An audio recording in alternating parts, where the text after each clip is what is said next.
good evening, everyone. We begin with breaking news in the race to become Portland's next mayor because this evening the county released its second batch of ranked choice votes. And in the wake of that data, the candidate currently in second appears to have just conceded the race. The Oregonian calling the race for trucking company CEO Keith Wilson just moments ago. City Commissioner Carmen Rubio came in at a distant second.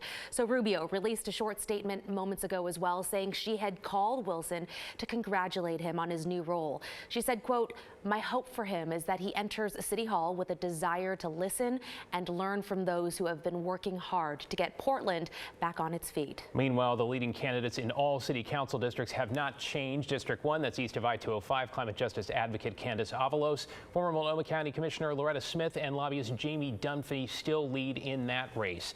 In District 2, that is North Portland, the leading candidates continue to be Samir Kanal, inclusive policy manager for the city of Portland, policy and advocacy consultant Alana Portal-Guinea, and City Commissioner Dan Ryan. Now to District 3, that is most of Inner Southeast. The three leading here are public school teacher Tiffany Koyama Lane, policy advocate Angelina Murillo, and former City Commissioner Steve Novick. The Oregonian making a call for Novick to join the new council.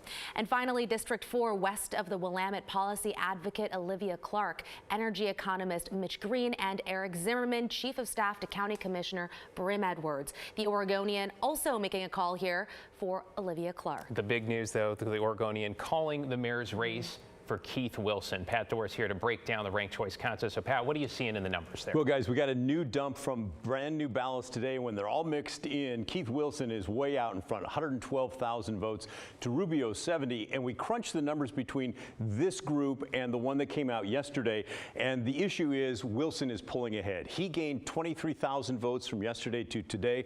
Rubio gained something like 17,000. So it doesn't look like she's going to catch him. If we take a look at some of these other races here across that you just talked about with the city council, here's District 1. You see those top three leaders there. Here's District 2.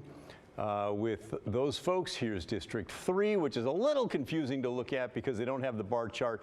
But if you want to see the vote totals over here, it's around 15,000 votes for each of those. And then here's District 4. So what we've seen consistently is that the top three on the very first run, on the very first day, are still the top three today. So we're kind of starting to get the feel of how this ranked choice voting goes. And I think that's why the mayor's race is not going to change. Back to you. That's really interesting, Pat. I know you've taken us back from round 1 to round 18 or 19 on the mayor's race. How Keith Wilson was the leader in round 1, 2 before all the candidates were eliminated. That's really interesting to see the breakdown too. Yeah, he's just got such a big lead from the very jump.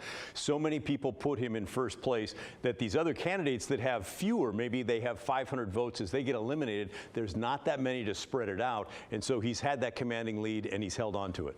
That's really interesting. The Oregonian again calling Keith Wilson, trucking company CEO Keith Wilson, a political outsider, the winner in the race for Portland. Yeah, Mayor. appreciate you giving us some perspective, Pat.